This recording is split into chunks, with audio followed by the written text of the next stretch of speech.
And yes, certain things got sentimental values, but not much. Retirement on a shoestring. When you croak it, when you die, and the family comes around, do you know what's going to happen to your house and all your stuff in your lockup? They'll have a garage sale, give what they can away for next to nothing, $2 for the $500 toys you bought. There'll be that going on, and you know what? What they can't sell, everything else goes into the skip bin. Call up the skip bin man, and all your treasures, your comfortable chair, your bookcase that you built yourself, all your treasures will go into a skip bin, because nobody wants old furniture nowadays. Even antique furniture, nobody wants antique furniture. All the things that you think are collectible, have a look on eBay, see what they're really worth. That's what I'd say. Have a look and see what they're really worth. That old gramophone you had in the storage shed for years, you find out, I've been carting that around all my life, I can get a fully restored one for $200. Why have I been carting this old piece of crap around forever? As it is, half work and it's worth probably $30. And you've been carting it around forever. And you've got heaps of stuff like that. Get rid of your stuff. Put it this way, I have only recently learnt this, right? I recently learnt it over the last 5 years because of a simple reason. I went on holidays. I went on holidays to a country where I can afford to stay in hotels and travel around and be a free person. What I realised by doing that was that anything else that didn't fit in a backpack or a hotel room, I didn't need it.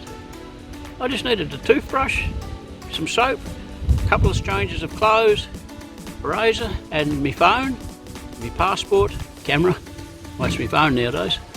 You don't need the rest of the stuff. And then I kept saying to myself in the hotel rooms, laying back with the air conditioner, thinking, there's nothing extra I need in life. This is it. A 3 metre by 5, or 3 metre by 4 metre room, 3 metre by 3 metre room.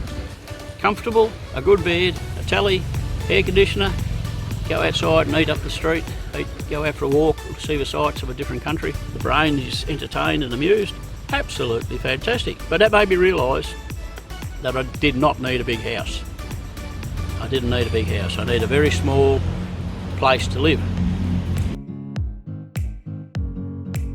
And you say, I'm going to do that when I retire. Hobbies. Guess what? You're not going to get around to them all. You're going to reach a stage in your life when you realise, I am not going to get onto that. Projects. I'm going to collect old diesel motors. When I retire, I'm going to restore them. Actually, with old diesel motors, you probably won't give it up because you're just addicted. Collectibles, all your collectibles, all your little figurines of blue wrens and stuff like that, get rid of them, get rid of them.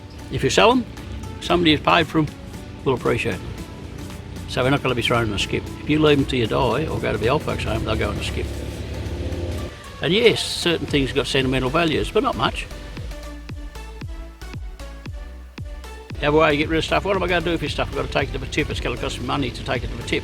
That's another thing, it costs money to throw stuff to a tip nowadays. You just get a piece of cardboard on the front with a big texture pen and you write free on a piece of cardboard, put a brick on it and put your cupboards and things that nobody wants out there. Somebody most likely will come and take them. Op shop, a lot of op shops don't want your stuff. They don't want it. They only want stuff they can sell quick. You know, old clothes, yeah, but take old clothes because they'll go in bales and get shipped to places like Thailand and India and resold. They don't actually give them back to the people. Some do, some give some back to the people, but most of it goes is a racket. They sell them by the pound to middlemen who send them overseas and resell them. It doesn't matter, that's not your problem, you just got to get rid of the stuff. Where to start, get rid of your stuff. Sit down with a bit of paper, draw up your house with the rooms on it, divide the rooms into quarters and start on the left hand top corner of that room, what's in that corner, get rid of it. Go and get a heap of boxes from the grocery store, hardware stores got heaps of them like the Mitre 10, I think the Lowe's is it in America or different ones, you know, where they sell all the hardwares and lawnmowers and stuff like that. They got heaps of boxes, cardboard boxes, just go and get them, start packing them, stuff, label, sell, get rid of, that's the start. Sit down on a rainy day and start just putting it in boxes. And you'll work out a lot of stuff there that you just really don't want. A lot of stuff you can get rid of. Oh, that's a big thunder. Tropical thunderstorm. A lot of stuff you can get rid of easily. A lot of stuff's harder, a lot of stuff, sentimental stuff. It's real hard. Now for your photographs, personal photographs, your parents' photographs, your great parents' photographs, and letters and that type of thing, go and buy a big steel trunk from the hardware shop, big steel waterproof trunk with a padlock on it, and pack them and put them in that and put a padlock on it, and then the mice and the rats and the water, no matter what happens where you are, it won't damage them, and you can cart it around. Don't get a huge one because you lift it, just get a medium-sized one. Don't give things away to your people. Don't give things away. Do you know why you shouldn't give stuff away? You've got an old wall clock, you've got a beautiful old clock, and you give it to someone, they'll say, thank you very much, because what else are we going to say? I don't want this shit. No, we're not going to say that. Oh, thank you very much, thank you very much. And then they take it home. They don't appreciate it, no matter what they say. Sometimes they might, but mostly they don't. If you sell it to someone you don't know, they're paying money for it. You're guaranteed that they will look after it and appreciate it. Have a think on that one.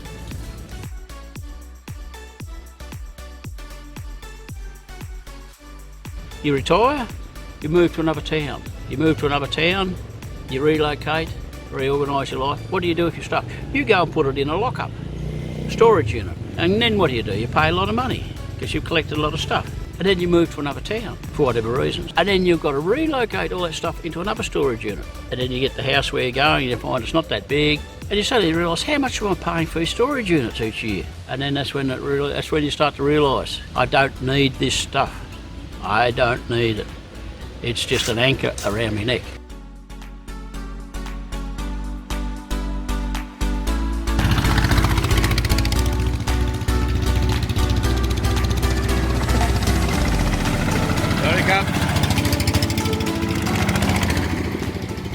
Okay, see you guys.